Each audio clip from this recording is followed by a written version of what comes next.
Hello and welcome back to Rage Gaming. My name is Hollow and welcome to Zenless Zone Zero, the latest and upcoming game from HoYoverse, which just ran an Equalizing test in the lead up to its full and actual launch of the game. You might be familiar with other games from Hoyo, such as the very popular Genshin Impact or Honkai Star Rail games. Zenless Zone Zero, though, is their upcoming free-to-play action RPG and will be releasing on PC, consoles and mobiles. It of course has its own style with roguelike elements, action combat focused on combos and character switching, and lots of fun mini-games to play around the core of the game itself. We were lucky enough to be approached by HoYoverse to check out the game though, and then make a video talking about the experience. So a heads up to you guys that this video is sponsored, but with that in mind, I played these types of games before and I planned on trying Zenless eventually either way. And so far I've been very impressed by the combo-based combat. It just flows really fast and well. It's definitely the highlight for me, but things like the music, it fits the world very well. The visuals are actually very classic Hyoyo, anime-esque, but with all that flash to it, but we'll get into all that as we go. Let's begin the video though with a quick talk on the context and setting of the game. Our story takes place in the not so distant future. Post-natural disaster though, one they're calling the Hollows. Clearly they're referencing me.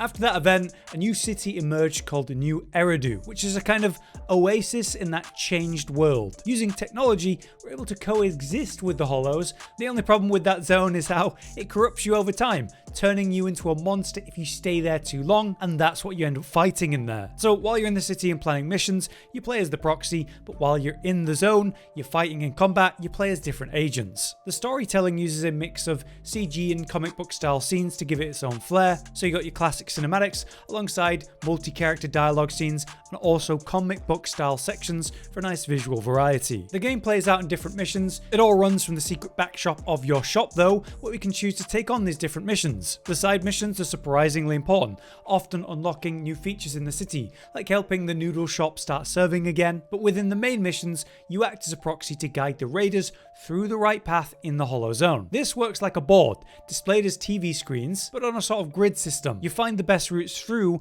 with different challenges on the way. There might be puzzles to solve, like moving weights onto buttons, finding all the extras and collectibles, and very often combat encounters, so why don't we talk combat? Combat takes place with up to 3 characters at once called agents in a team. We'll face off against normal enemies, whether they're melee or ranged, in small groups at first, but quickly they scale the groups up into more varied enemy types. And then just in general more of them, dealing with different scenarios like defending an area or moving through a level as you fight. Regularly you'll deal with mini-bosses or full-on bosses, especially in the main story. The combat is very timing and combo based though, which is very satisfying to pull off. So let's talk about the different attack types and options you have. Overall we've got these buttons to begin with. The basic and heavy attacks known as specials. We have dodges, which lead to dodge counters when timed perfectly, or moving attacks, which can be good for AoE. There's our switch move, which swaps characters even mid-attack, letting you chain combos from one character to another, or by using special switch assist attacks based on your timing. Then you've got your ultimate, which is a big special attack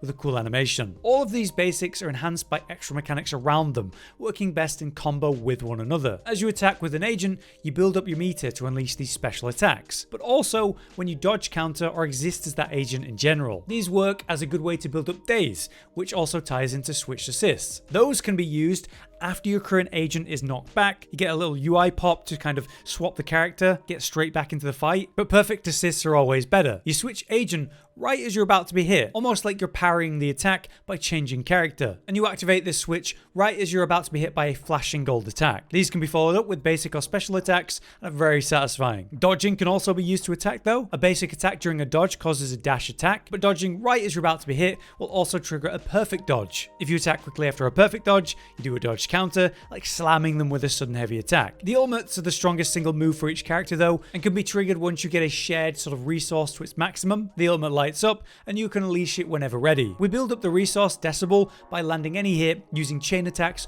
or dodge counters and working in your assist follow-ups. So regularly stunning to get a chain attack, dodge countering, regularly weaving between different characters to get assists, it's all very worth it. Speaking of chain attacks, these are triggered when you attack a stunned enemy by landing a heavy attack or special in that moment. This triggers the chain attack with even 1, 2 or 3 chain attacks possible at once, especially if you're attacking a stunned boss, rewarding you heavily for causing these stuns. So the combat is very flow based, constant combos, swapping characters regularly, unleashing your ultimates as often as possible. Now, depending on the character, the better your ability will be to deal with certain enemies, since sure, different combos are available, but beyond that you've got specialties. Agents have their own fighting styles between slashing, striking and piercing, alongside the 5 main attributes being fire, electric, ice, physical and ether. So having a team that mixes well is very important. Certain enemies are going to be weaker to certain damage types, so bringing the right team so that you're able to deal with different scenarios is very helpful. So the combat's surprisingly in depth compared to what I saw as simple basic heavies and dodges and so on. It feels easy to get into the flow of, but then also very rewarding once you start to maintain longer combo strings and really get good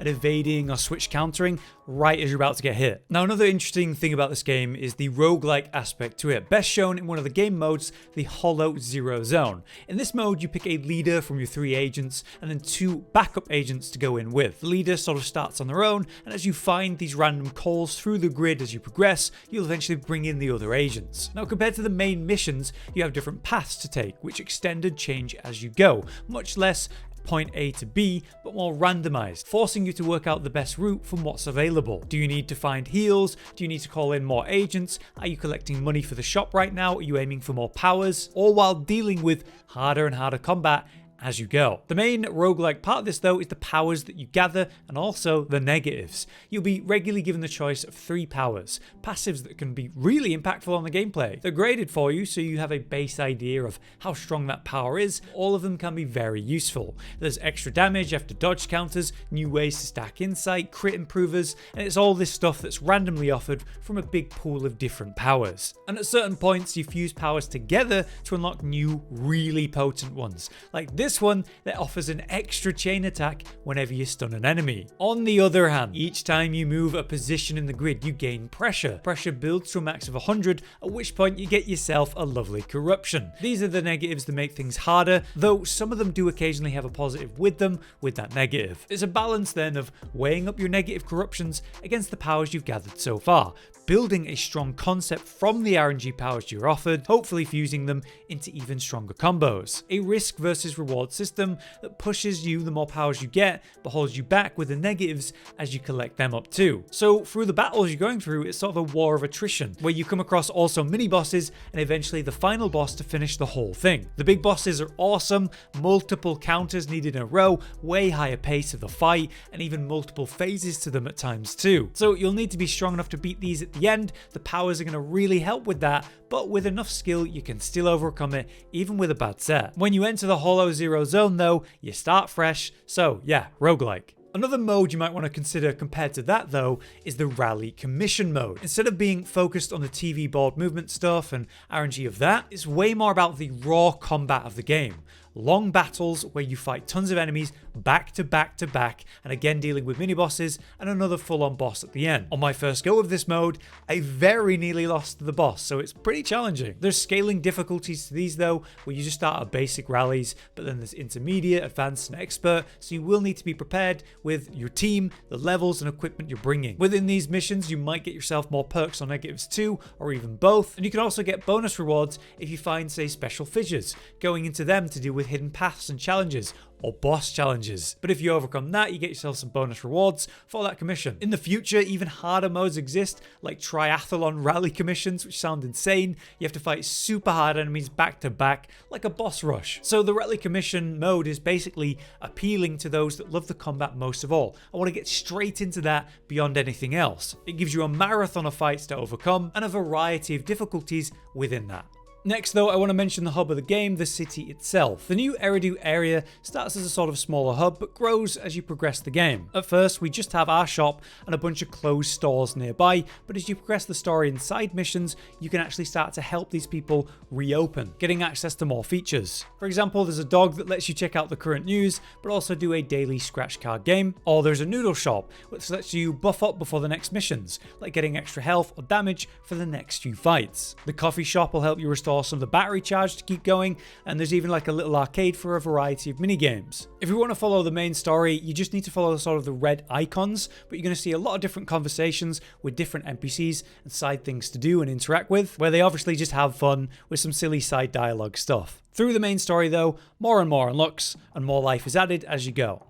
Another important aspect of the HoYoverse games though is their characters, which is often a main point of interest to players. To collect the ones they like most, build their desired team, get the playstyle they like. Similar to Genshin or Star Rail, if you played those, you can pull characters then, and in this case we use the signal search menu. Here with some luck you might pull a new character, or agents you already have to then power them up, which would unlock new talents to make them stronger. You can also get items to equip and other bang boosts to use too. But yeah, in conclusion, with this first look, I am impressed with Zenless Zone Zero. It's very clearly HoYoverse in its visual style, right? And yet it's got this totally different vibe and gameplay approach to the other ones I've tried. It's interesting to see how they can keep that sort of same sense of their games, and yet it's still a completely unique feeling game. The combat is easily the highlight for me though. Much more in depth than I first thought when I was going through the tutorial, but really satisfying as I sort of figured it out. The combo weaving and constant aggression while dodging or perfectly countering incoming attacks at once,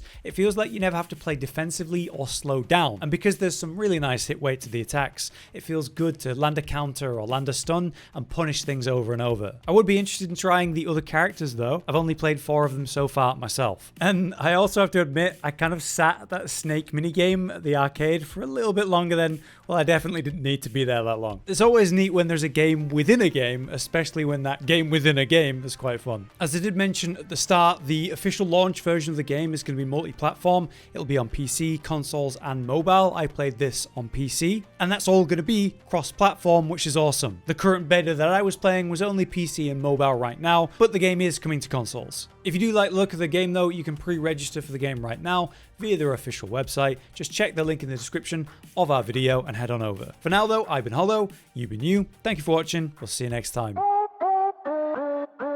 Josh, Cotton, and Hollow with the videos, dropping the humor like a hammer on your tippy toes, bringing entertainment on a daily arrangement to take our insanity and turn it into entertainment. Yes, I said entertainment twice, to reiterate that it is nice to look into your faces on a mostly daily basis when you let us in your homes to make the whole world a stage. Goodbye.